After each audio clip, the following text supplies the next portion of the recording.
Hi guys and gals, it's Pete, Mindwiseman's channel, aka Maverick Outdoors, and we're off up Brecon Beacons with my mate who you've known of as Mountain Goat, mate Dave. So we're going up the main part of the path and we'll catch you a little bit while further on.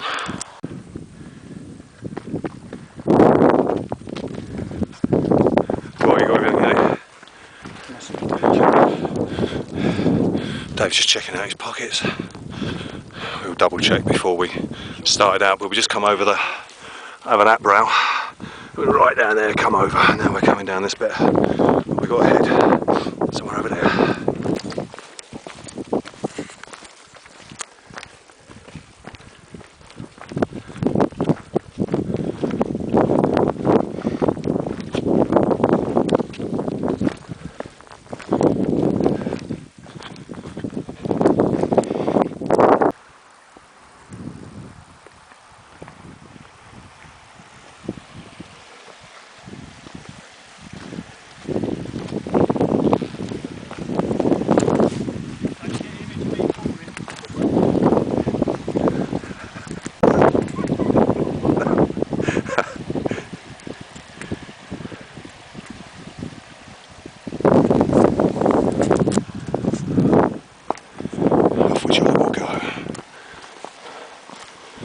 Adventure.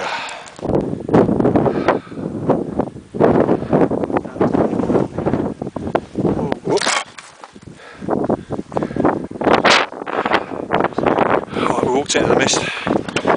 Mountain Goat got up here about 2 hours before I did. Now we've got to go and then traverse across that way. Or should I say contour? So watch this space. Take a quick breather before we do it. Yeah, it's a real chill factor up here now, isn't it? Temperature's really dropped by a good 5 degrees at least. It's going to drop even further when we get on the top anyway. If it's safe to do it, I'll film some more in a moment. Okay, we'll just come the other side of that. At the top of Corndoo. Be careful if you get your bearings wrong. You can sort of see me standing here, me and Dave. Down, it's literally a drop.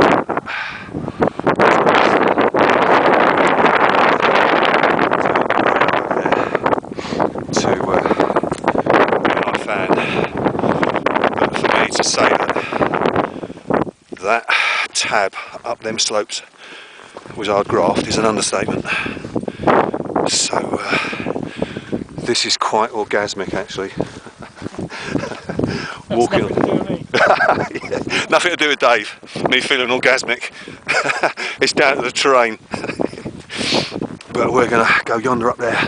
You can see it's grey out all the way around, 360 degrees. Anyway, we're going to plod on. Okay, we dip down and then come back up to this flat plateau, which is the highest point of the Brecon Beacons. I pronounce it Penifan. Penifan. I don't know what the Welsh pronunciation is, so I know I've got some Welsh viewers. But I'm just walking up now on this cairn. Here we go.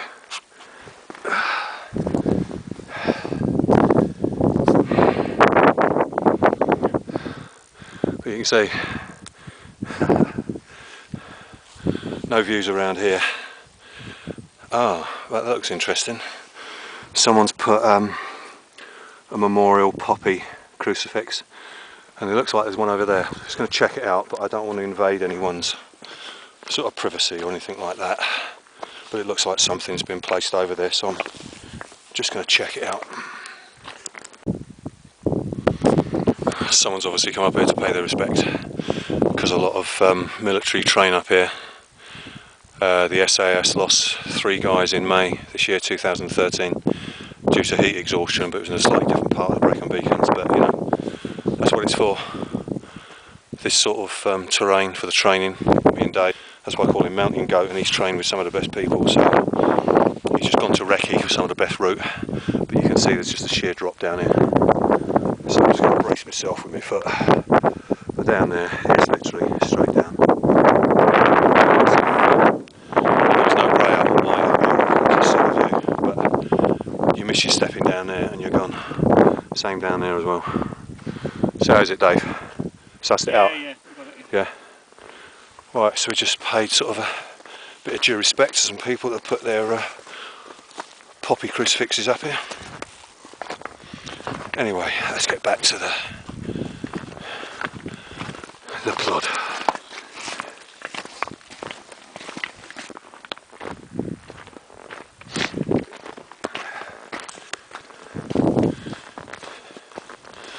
So it's all down terrain now. Well, not as half graft as what it has been, but it's all part of the experience, all part of the objective. So this is a national park, but I wouldn't call it a nice day out walk in the park. But Dave's just wrecked a little area before maybe the mist got any thicker, because the last time we were up here, I mean, where you see Dave now, he's about 15-20 foot in front, and the last time we were up here, this time last year, I couldn't even see him. That's how thick it was. A right pea super. So he just went out just now and just wrecked before, if it does get any thicker with the mist and fog, so we know exactly where we're going without having to faff around with compasses and maps. And you know, last resort, yeah, of course we do that. We got all the contingencies for it. But we're now going to find somewhere to pitch. Remember that's the sheer drop there on your left. Right. If your hip's dodgy, then I'd go around to the right. Okay, mate, spot on. Good bit of advice. Dodgy left it. Don't walk round the left where it's full sheer drop. So Dave's just going to scramble down there, and we've got to make it right down there now. So you can just sort of see the pitch. Anyway. Right, so I'm going to leg it down now for safety. I'm going to switch it off. So catch you in a little while.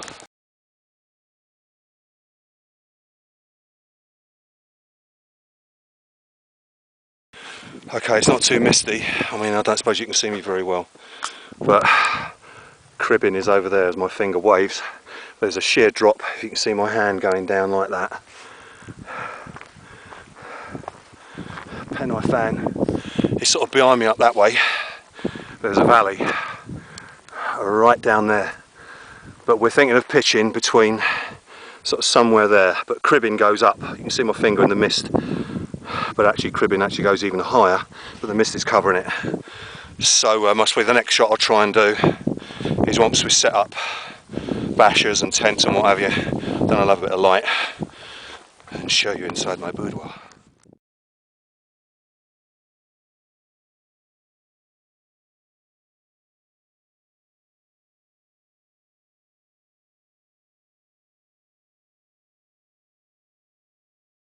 Okay folks, here we are, we're pitched up. There's Dave's basha, should be able to see it. If I just sort of do a close up, I can outline it. You can see as his head end, sort of low profile, A shape. Basha pole in the middle there, look, and it's going down that side and down that side. I'll just take the torch along the ridge line. So it's really low profile, it's about sort of 2 foot off the ground. And then of course I've got my tiger paws tent. Here's the head end. Porch end. Oops.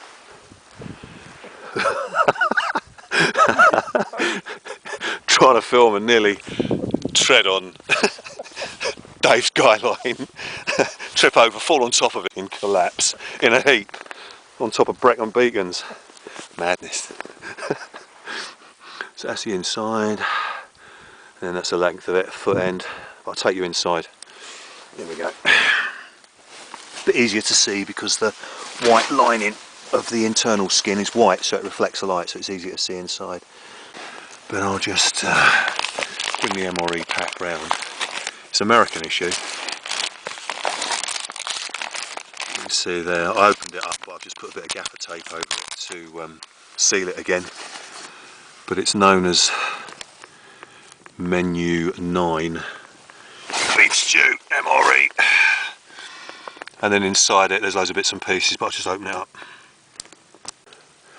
So then there's some things I've also added and improvised, but if I empty it out, and I'll just show you what actually came in the actual pack itself, and then what I've put in on my own accord. Okay, there's the MRE, it's beef stew. So that came in the actual brown bag there. and of course that goes in the box once this has been sparked up with a small amount of water. You must really know the score, the routine, that then the MRE meal then fits in that bag. Fold it over, put it in the box, and that cooks within about, or heats up because it's already obviously already cooked, within anything from 8 to 12 minutes depending on the sort of temperature. Then what else came with it was just a little sundries bag, bit of chewing gum. There's a little drink sachet in there just mixed with water, and put it in this bag, so that's sort of an extra little addition if you haven't got any vessels, cups, mugs, that sort of thing, or canteens. And then this, which I'm looking forward to trying this out, chocolate hazelnut cocoa beverage powder. Just mix it with water and shake it up, and you got sort of a chocolatey milky type drink. Spoon, Tabasco sauce, and then alright, what we've got here is an apple turnover, but then you've also got sort of an apple jelly, so I'll have that as a pudding and spread that on top of there.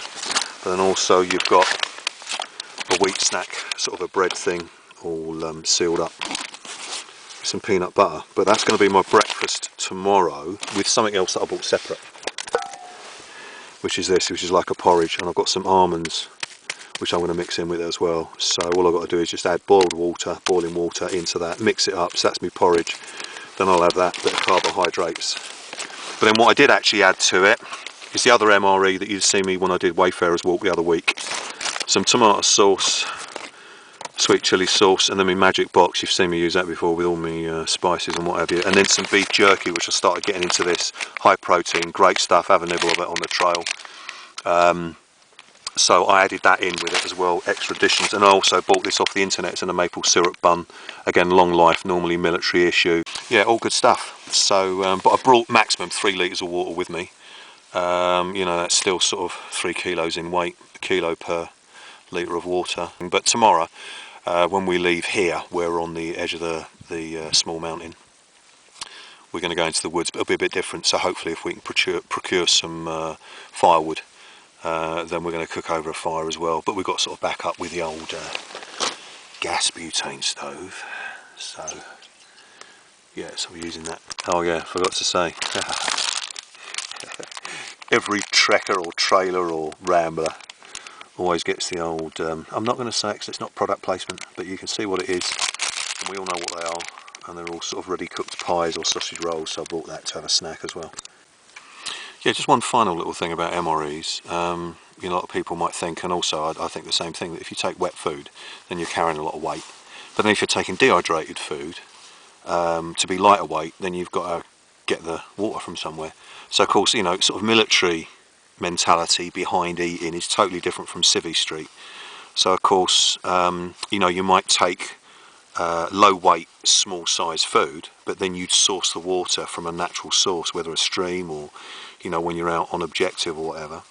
You may have to source the water, or you may have someone that actually supplies the water to you. So you're going around with your kit and your food, which is as lightweight as possible, but then someone else might be actually sourcing the water for you if you're not actually doing it on your own. So, you know, that's just another sort of one of the other complexities behind MREs, but, you know, sometimes they taste pretty good as well. But as you know, for me, this is a first actually being in a tent. Not that I've never been in a tent before, but you know, when we sort of do outdoor stuff, we like to sort of be in the open, and Dave's the same as well. He just likes the idea of, you know, sort of obviously take the profile down, because we're really lucky with the weather so far, and the way that Dave's pitched up his tarp is really low profile, because he's not going to get up and about and move around in it, you know, but if he does need to, then he can extend it up. But it's really good to sort of try out the mountain tent, and if the weather becomes inclement, this will be a bit more appropriate, and I can still sit up in it. So yeah, all good stuff. So anyway, I'm going to get the food on now.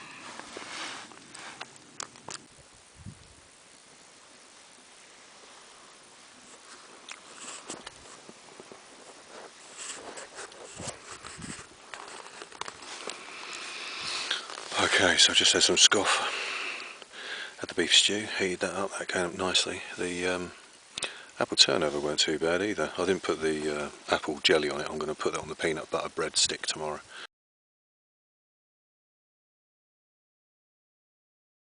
But I'm just leaning out the opening underneath the porchy doorway of the tent, as you can see, my elbow on a plastic camo tarp polythene ground sheet just underneath, obviously the inside of the tent. But I'm just leaning outside. We are so blessed with the weather, really lucky. There's just a light breeze, not too much of a chill factor in it. I'm looking out over there, over the village or town of Brecon itself, which is sort of northeast to the bearings of sort of Pen Fan and where we are at the moment. But so I'm just leaning out the opening. I can see the sky. It's dark obviously, but the mist has lifted a bit, and from where I'm just going to lean round, obviously I can only describe it verbally because you can't see it, even if I pointed the camera there, but I can see the peak of Cribbin, just about can see the top, and of course that direction over there, right up there, is obviously Pen Fan. So we're sort of in the dip in between the two, the sort of lowest point where there's some decent ground that we're on. But yeah, as you know, just savouring the outdoors. But yeah, we're just so lucky with the weather. It had been predicted to be sort of pretty rough for this time of year, but considering the time of year and the sort of grey whiteout we had in the mist coming up here, it's relatively cleared. It's mostly a little bit breezy, mostly on the highest peaks, but it's just unbelievable really. And you know, when we set up the basha, set up our shelters, you know, there was no rain, and it was just more convenient to do. Of course, if you got the aggro of inclement weather, you got to get on with it, you know, and do it. But at the end of the day, it was just added bonuses of I feel a bit like I was on Silbury Hill when I did Wild Camp on a Hill. You get back to nature's elements and you just feel sort of chilled, and like up there, I'm waffling on now.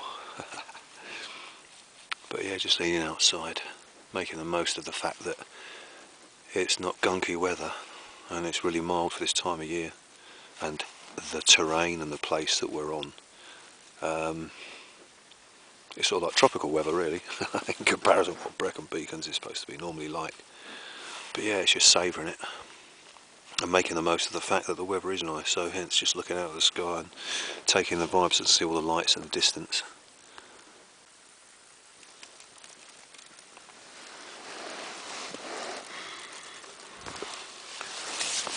Okay, so I made myself a brew. Dave's crashed out. It was a hard slog up here. Dave needs some R&R, so he's sort of making the most of it, just sort of chilling, and if you need to fall asleep, then you fall asleep, simple as that.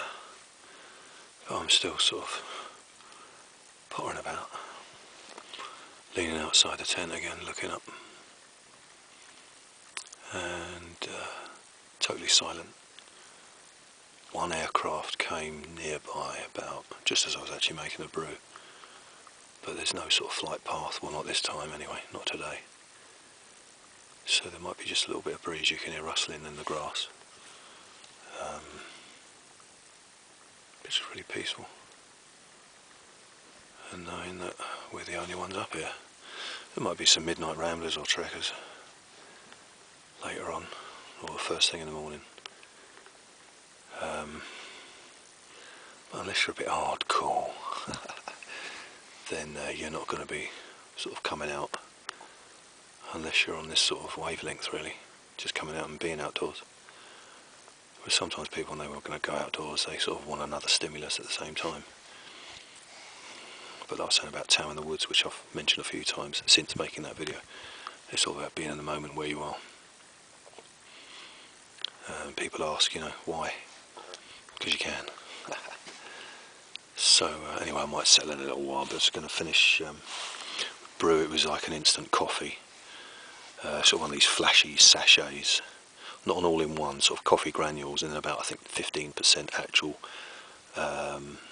unfroze dried whatever coffee beans, actually, you know, real coffee beans mixed with the granules, and then a Malteser's drink, so mix them two together.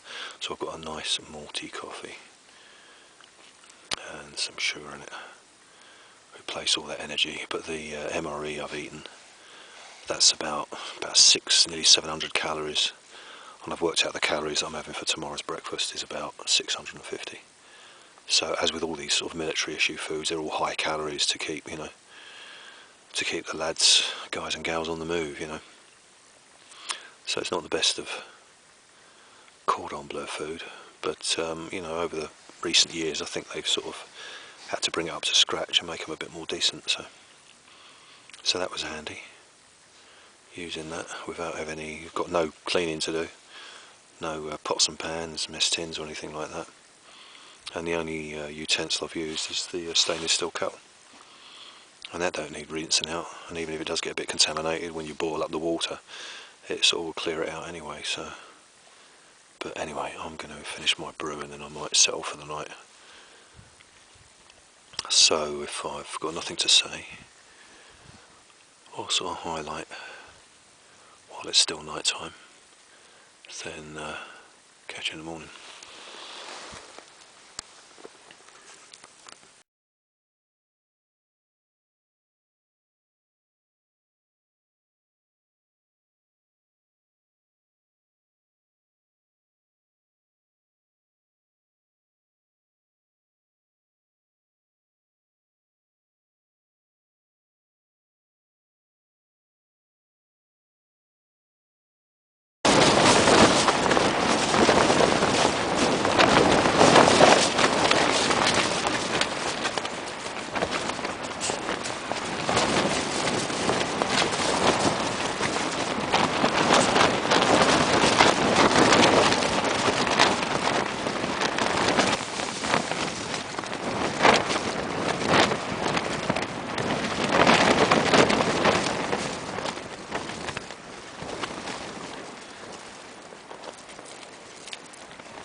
Okay, it's about 7:15 in the morning.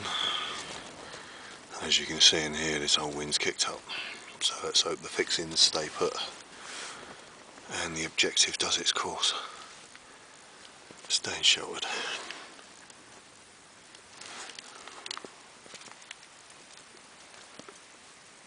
Nice and calm. Wait for it, it's going to kick up again.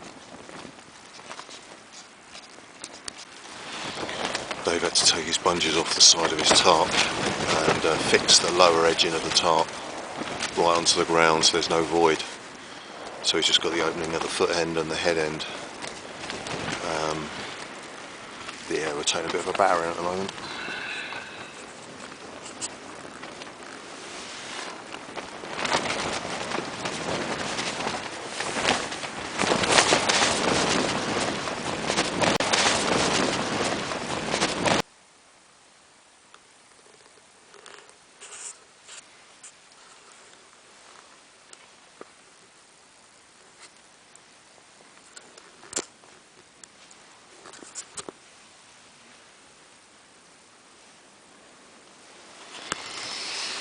Right, as you can see, it's gone 8 o'clock and the wind's died down a little bit, but you can hear it, it sort of goes and you know it's building up, and then within about 5 to 10 seconds it's going to hit you. So it's less frequent, luckily enough. It's not been consistent, just continually blowing and blowing. It's just been really concentrated gusts. So there's my foot end, and it's mainly sort of been blowing mainly this direction, so it's sort of bowed up the top of the apex of the tent, but it has actually come, as Dave was saying, sort of broadside, coming across laterally as well. Well, I didn't want to open the door because if the wind comes in through any gap, it's going to bellows all of the inside of the fly sheet and could lift it up, you know, if it was that concentrated a gust of wind. So I'm keeping the door closed, but Dave's just got out of his basha and said the views are really good, albeit a bit overcast, but you know, we're in a good position, so we'll check that out. Obviously sleeping here, putting up with all this, so we could wake up for the nice views.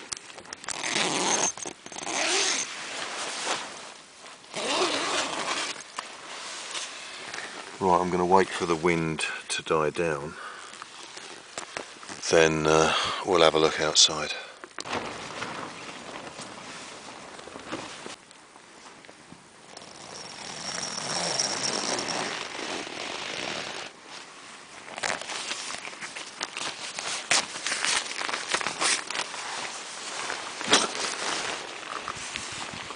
Guten Morgen.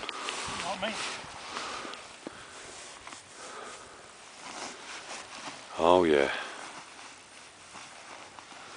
Cop that.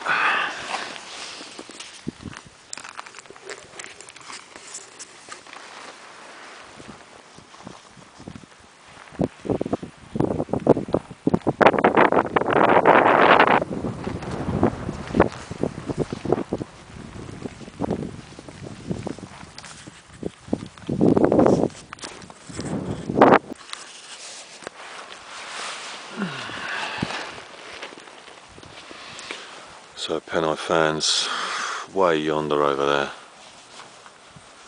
and just going back round this way, and then looking over that direction is the area of actual Brecon itself.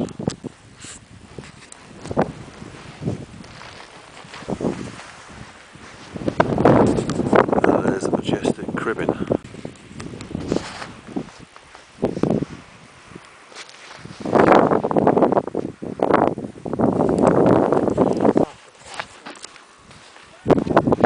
What's up?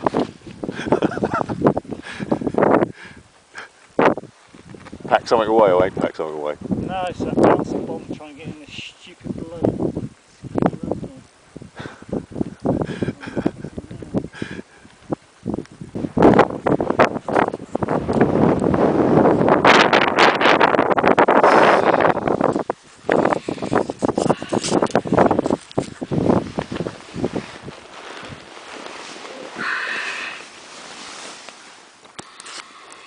Right, got a pair of Dutch Army issue fleece socks. They're sort of boot liners really, but went over me ordinary socks. So that kept my feet warm. Inside the normal 2-season tropical army bag that I use with me softy trousers over my normal clothes. Bottom half. But you can see those that follow the vids, normally there's a jacket that's matching these sort of softy trousers, but this is a German Army issue Parker liner, which undoes at the top, nice high collar. Sort of brought that up round the side of my face when I was a kid, brought this over my face to keep me thermally clad on my top bit, body warmers underneath there, and then just a base layer. But I just wanted to try it out, and it's just as warm. It's a bit more sturdy, it feels sort of a bit more stronger, but as you can see it's sort of more quilted with the thread. But it can zip from the top, and also it can zip from underneath. So I can sort of bring this up and get access to any bits and pieces that's underneath it, so all good stuff. But while we've got good conditions, going to knock up something to eat, strike down, and then literally bug out, which means get out the area that you're in. So I'm going to knock up the food.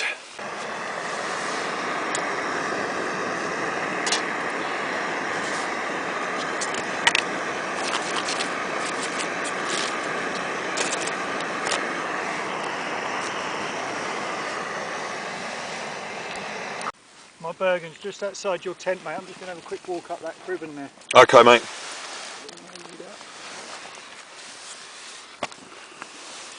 Dave's off to mountain goat up cribbing, but this is absolutely spot on.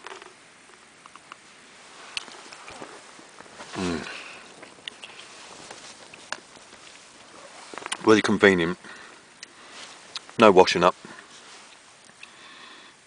Mix some flaked almonds with it. It's maple flavoured porridge, 99p shop.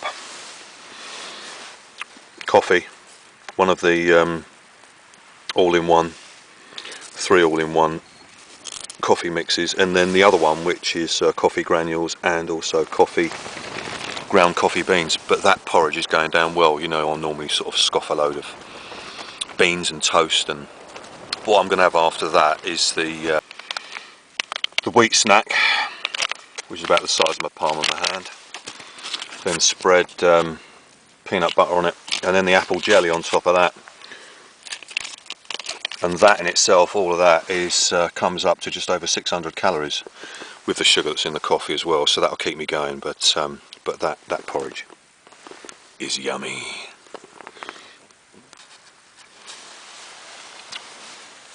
Okay, and there's the bread snack that was in the pouch. It just looks like a slice of bread. Obviously, it's not as soft. And then with the plastic spoon that came with the MRE kit, spread the peanut butter and then the apple jelly on top. Guess what? It's yet another yumminess. Get it down my throat, and then I'm going to strike down my shelter. Okay, that's where we were. Dave.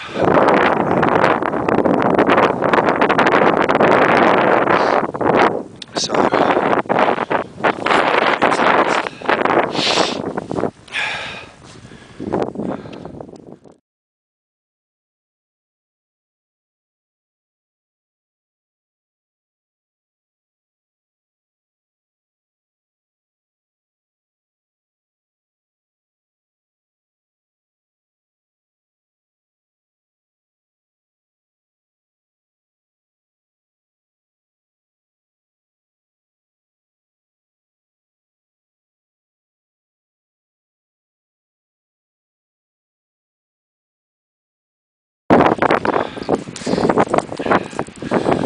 I can't speak right up to the mic, but since the last shot, heading up into the mist onto Pennine Fan, we got up to the southeast edge.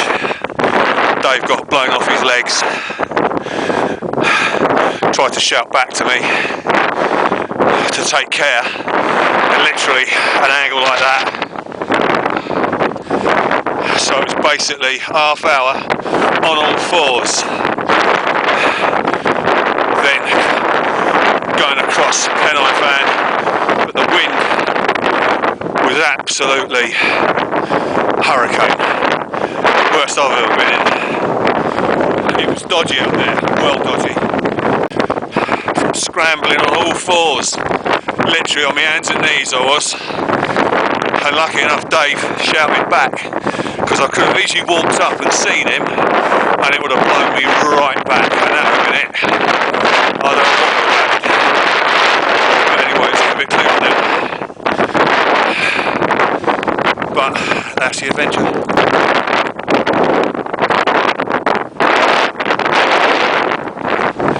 We're going to reassess whether we're going to go into the woods or not, because Dave had a bit of a nasty fall. Took him off his feet, blew him right back onto his back. So we're going to see. The adrenaline flow got through it, but once we get back to base vehicle, we're going to assess it, because it's pointless putting anybody at risk if there's an unbeknown injury or anything like that. So, you know, these things happen, but we're prepared for it.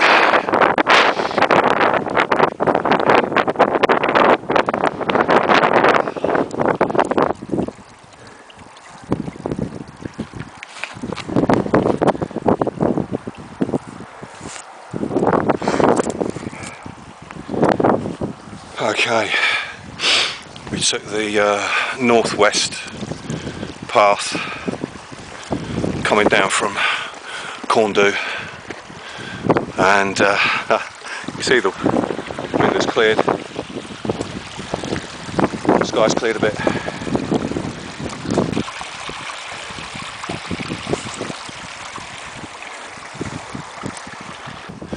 Man, that was risky on top of Pennine Fan. That was really emergency stuff. Emergency as in, you know, as I say, Dave relayed me the You know, he's saying stay on that line, stay on that route, which looks as if when I was approaching him after he'd got blown over,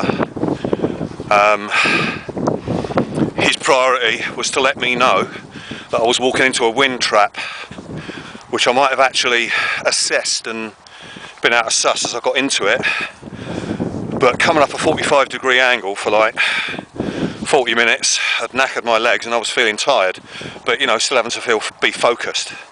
So you know, you just got to have your mind and body well switched on, you know. But Dave giving me that direction, otherwise it would have blown me back.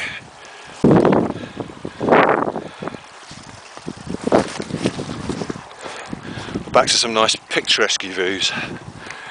There's Dave just in front there.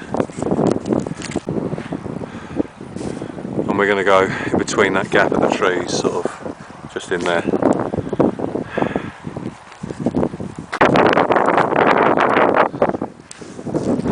Walk across the bridge that goes over one of the tribs of the streams, and then walk back up the road to where the car is.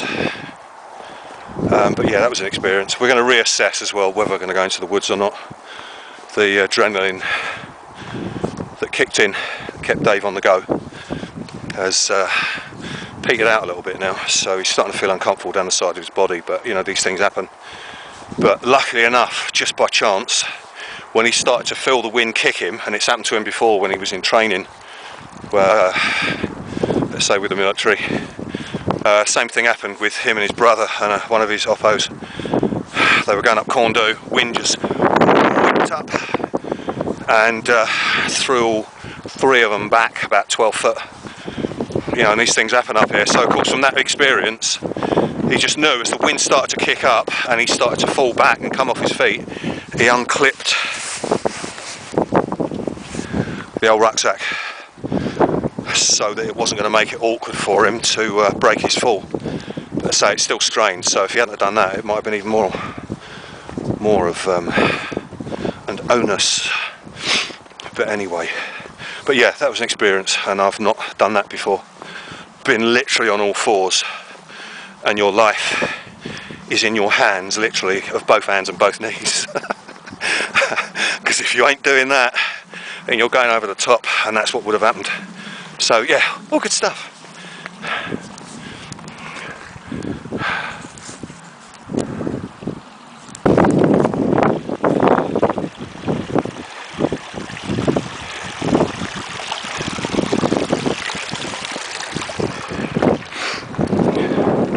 But yeah, the problem is that where Dave just sort of strained himself on that impact of falling was from a past injury. You know, these things happen.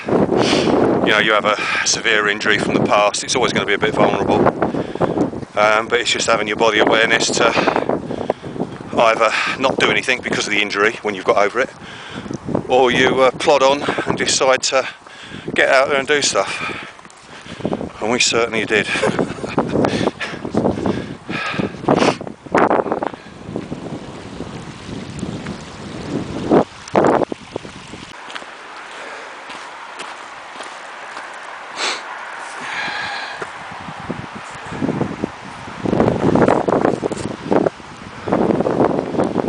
Okay, so we've come down to, if you want to call it, base. Oh, it's much milder here.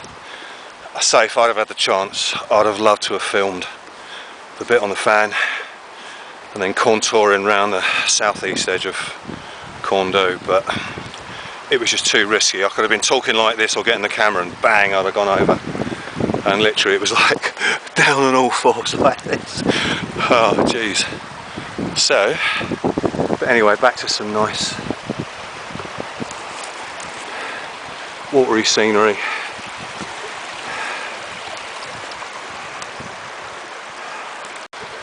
I'm returning back to my oppo.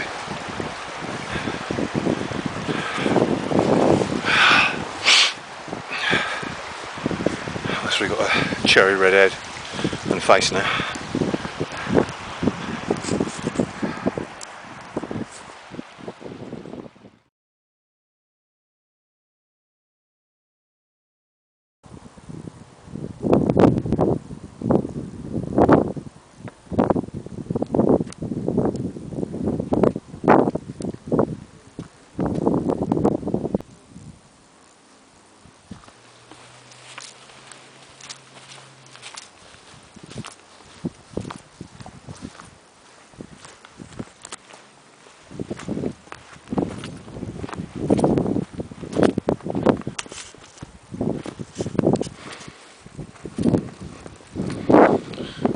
Okay, so to come to a bit of a conclusion as to our outing on the Brecon beacons. So by now you can presume that we didn't do the Woodland Wild Camp, which is what we would have really loved to have done. We'd have far rather filmed our return journey back up over the beacons and then setting up in the woods in a totally different terrain, but it wasn't to be. But I'll explain just a little bit more about that and what the outcome was, but a bit more of a description really as to what happened with the risk factor of getting up to the summit on the way back and getting caught in that wind trap.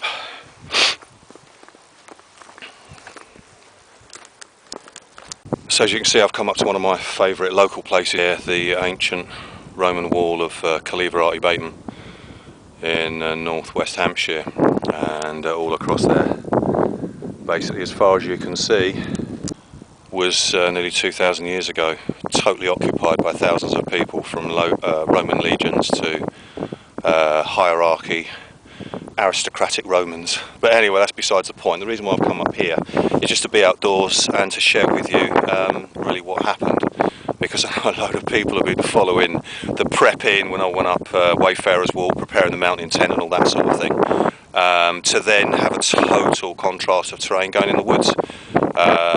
And a lot of the woods I've not actually frequented, and Dave was going to take us into, we're going to have a recce and a little trek around and view the waterfalls, the multiple waterfalls are in the southern or southeast area that we were going to go to, and then find a place to actually pitch up for the night and then be in a totally different terrain. So this ending of the video is not up to criticism, judgment, discussion, debate. What happened, and the way we went about it was the only way to do it. And those of you that follow my stuff know my mindset, know my ethos behind what I do, going outdoors, calculated risks, enjoying the outdoors to doing things quite extreme. But if you're not clued up to my stuff, you might prejudge and think this is being totally irresponsible.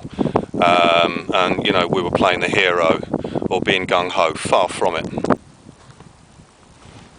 So the reason why I didn't video it was because it was too risky, and it would have been totally irresponsible if I'd done that, considering David injured himself. You know, if it had been slightly milder and my hands had been cold, they were really cold anyway, you know, weighing up the pros and cons, it just wasn't, it wasn't in the calculation to video it. Hence why I want to explain just a little bit of what happened, so you guys that have been waiting and saying, oh, you know, be safe up there, have a great time up Brecon beacons, look forward to the video, etc. I don't want to feel you cheated, but I want to give you a little sort of model version and description of actually what happened. So using this little bit of the wall as if that was a plateau leading up to the peak of Pennine Fan, sort of there, this was the plateau we were approaching, but I mean it was nearly as much a sort of slope and gradient going down that way, virtually sort of scale size to what you can see of that Roman wall. I just want to show you in sort of scale size by about, oh, I don't know, a tenth or a sixth, sort of smaller than Action Man size, sort of finger size, my fingers, imagine that's me and Dave. So if you imagine I'm going up this sort of 45-degree gradient of the track and the trail, but there's one part that goes off to the right as you're facing it and one part that goes off to the left. So when I was about 15 foot away from the top, I could hear some shouting, and I knew it was Dave's voice and it was high pitched, but I couldn't decipher or interpret or understand what he was saying. But the nature of how he was shouting was all very sort of sharp, separate words. I thought something's not quite right, and I was about 15-20 foot on the gradient away from the actual flat surface of the first bit of flat surface of the summit. So if you imagine, I'm sort of coming up here, and by the time I sort of got to this sort of position, all right, my feet are dangling around and I'm really tired, I try to shout up, and because the mist is more to the right and you can't really see much of the slope going down, I try to shout up against the wind, did you take the left or right? And I couldn't hear anything, and it was at that point that I heard this, and of course I couldn't decipher. I thought, something's not quite right. So I got my breath, I sort of stood, crouched down after being sort of nearly blown backwards on the 45-degree trail that leads up to a sort of southeast edge, then leading up to the plateau. And if you imagine, Dave was somewhere up here, crouched into the corner, and I'm sort of down here, and by the time I get up, I can hear him. I'm getting about, I must have been about would say a good 20-30 foot away from him, I could hear him say something to the effect of, keep your head down, with a few expletives in the background as well. So I thought, right, so I got my breath. Imagine as I sort of come up this little bit here, I'm thinking, right, it's less visible to the right, so I'll go to the left. But it was much more, if you know that terrain, you're going to know that when you get to that sort of southeast edge approaching Penifan, it's vertical blocks that are anything from 2 to 3 feet high, and literally you've got to grab hold of one, pull yourself up, then sort of get your knee on the next one. Of course, meanwhile I'm doing that, but unbeknown to me, Dave's got blown off his feet about sort of 6-10 foot up in the air. And as I said when we were coming down previously, he tried to unclip the belt of his rucksack so he could try and sort of swing it off like a judo throw before he hit the deck, so he was able to twist round and not fall on his back as such, but fall on his side, so it could actually break his fall a little bit easier. And on the twist of trying to get the rucksack off him, he felt a twang, and it was in an area down the intercostals, which anyone knows physiology and anatomy is a very awkward area, and if you injure it, it's always going to be a bit sensitive. You know, you sort of do your shoulder muscle, your arm muscle, your leg muscle, it's a totally different sort of repair. But your intercostals, your core stability is always working, so if you've got something wrong with your arm, you can put it in a sling and not use it.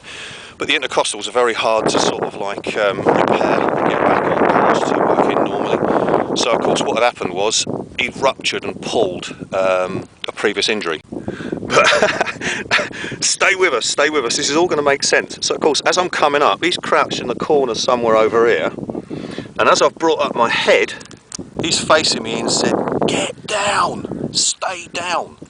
So of course this little bit, I'm now about 15 foot away from him, and as I sort of tried to sort of crouch down, then he continued to shout out, stay on all fours, which I did. And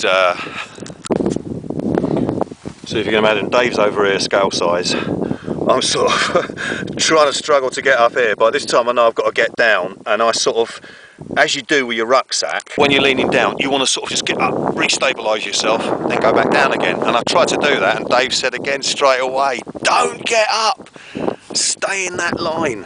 But the actual trail was there, and that's where the wind was spinning.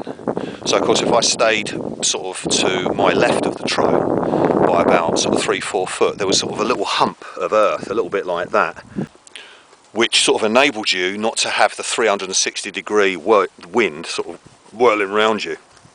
And of course as I've got to this sort of top bit here, I finally got onto this flat bit, tried to sort of encroach before I sort of went towards him on the same level. Two of the first things when you're assessing the situation is either injuries and then striking up a base camp shelter and then doing everything from there. So he was sort of like assessing all this and then just shouted to me, I think I've cracked a rib. Back to the scale model, whilst encroached in here facing this way into this sort of like little mound, and he was sort of crouched down sort of literally like that, looking at me, and every time I went to move he just kept saying, stay down. Dave is no wuss, far from it, and he's clued up. So the first thing he realised he had to do was, once he got himself, after sort of being blown off his feet, getting himself into a sort of a recovery position, the adrenaline kicked in, and the first thing he knew he had to do was let me know, rather than, oh yeah, I'm aching and hurting, which most probably the average person would have done, but he was clued on straight away. So the distance from where he was sort of about, sort of if you think of it, he was sort of crouched down here, the distance was about there, that's where I was coming up to. And before I'd got to that point, he'd been blown off his feet. I mean, he was anticipating the wind was going to be bad, and normally the old wind up there blows the majority of times, 99% of the times, in one direction. And those of you that have seen me when I was up there before 2 years ago on New Year's Day a couple of years back, you know, I was leaning 45 degrees into the wind and not falling over. But at least you were able to assess, okay, that's the direction of the wind. I mean, that was to sort of like show how powerful the wind was, but it was all one direction, so you could assess and decide which direction you were going to go safely, because you could judge the wind and breeze easier. Of course, this point where Dave's crouched down, it's just whirling round.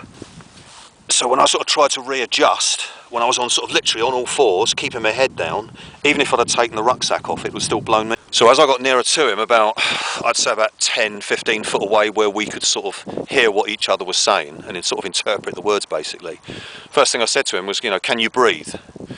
And he sort of said, yeah, you know, it was okay.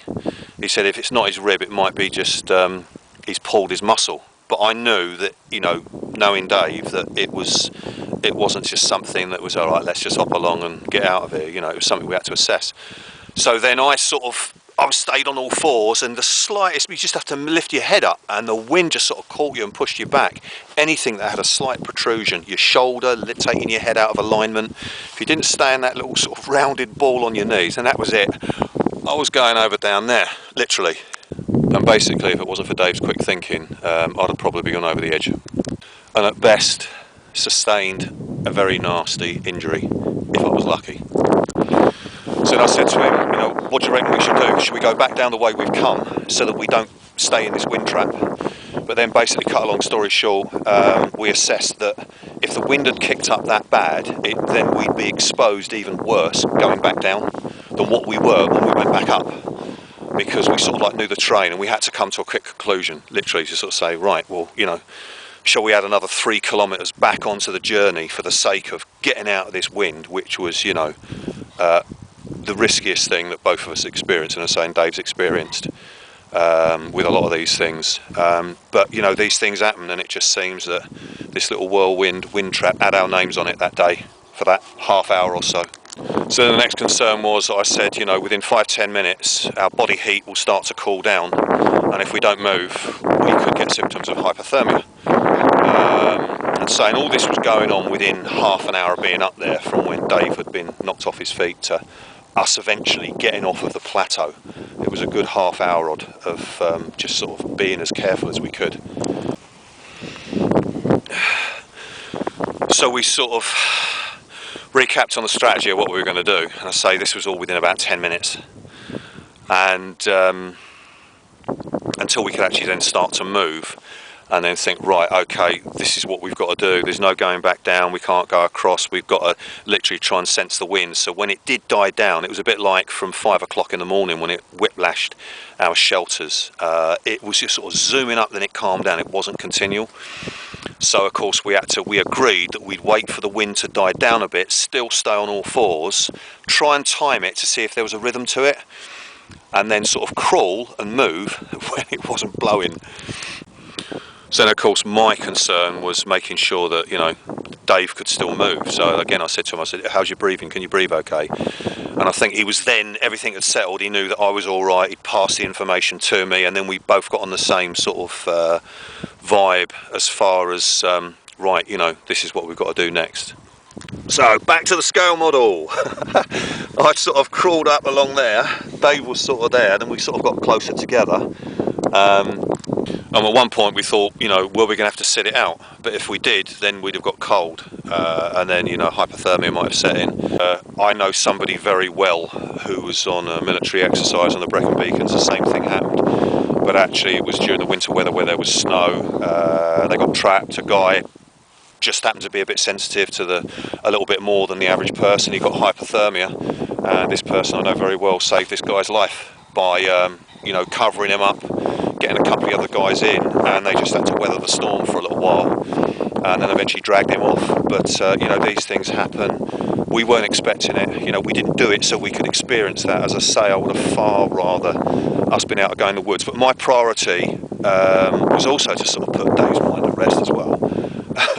Because before we sort of set off to then go across the plateau for the, you know, the final 20 minutes of not being blown off the top, you know, I was sort of saying to him, reassuring him, saying, don't worry, you know, if we have to go home, then we have to go home, you know, we're not going to have to go in the woods, which had to put a bit of a light-hearted angle to it, you know, to sort of pep us up and go. But you know, but I mean, this sounds as if Dave would want sympathy, and far from it. It was just the practical thing to do was to, once we got down, reassess it. He had a hot cup of tea. We did take the painkillers. It was, you know, I sort of suggested to him, and he thought the same thing, was not to take any painkillers until the adrenaline had worn off, and then he could really assess maybe what was really wrong. And by that time he knew he hadn't cracked a rib, or 99% sure he hadn't. It was the same feeling that he had when he'd injured that area in his body twice before. So yeah, all good stuff. I'll let you decide. As I say, I'll reiterate this because people that don't know my ethos or haven't been frequented with, you know, my stuff on my channel, my activities, will think it's all gung-ho and, you know, we're being a bit egotistical about this, but far from it. Because if you do let that sort of attitude come into it, then you know, then you put yourself at risk for sure. So there's not many people really that in that sort of scenario I'd want to be with, and I can maybe count them on 4 fingers of my hand, if that, and Dave's one of them. So I was lucky enough to have been up there at that time. Dave's quick thinking, both thinking on the same sort of wavelength, which is important as well, and it just so happened that, you know, we had to experience that. But on the way down we were warning people, and some people were actually coming back down behind us that had gone past us and seen some of the conditions up there. And the only concern that did give me a bit of an emotional kick was to think, if a couple of people had been with me, close people that are close to me, in that scenario, I don't really know what would have happened. I would have had to be, you know, really on the ball to protect them and to look out for their welfare. But it's whether or not they've been able to handle it, because of fitness levels or the mindset, albeit, you know, they're interested and, oh yeah, I'd like to do that with you sometime. But something like that, that's the only, if you want to call it negative reflection. But as I say, when we got back down, we just sort of discussed it, and Dave took his painkillers, and, you know, he's okay now, he's all right, but he's just got to take care a little bit. But he's still up and at 'em, he's still out and about doing his physical thing, whatever that may be. And yeah, it was an experience, and we both thought at the end, will we do it again?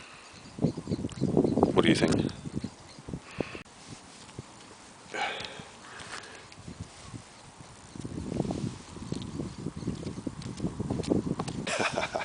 That was me, finger man, Mindwise finger man. So, thanks for sticking with it. I hope this sort of little epilogue and conclusion just sort of added something to it, and maybe sort of helps you assess things for yourself, but also just to sort of share the experience of what actually did happen. As I say, it would have been irresponsible for me to have filmed it, because the mindset just had to be literally on what we were doing, each other's welfare, keeping a level head, and just getting off of that summit. So as always, thanks for watching, really appreciate your interest, and I'll catch up with you in another video soon. Cheers, take care.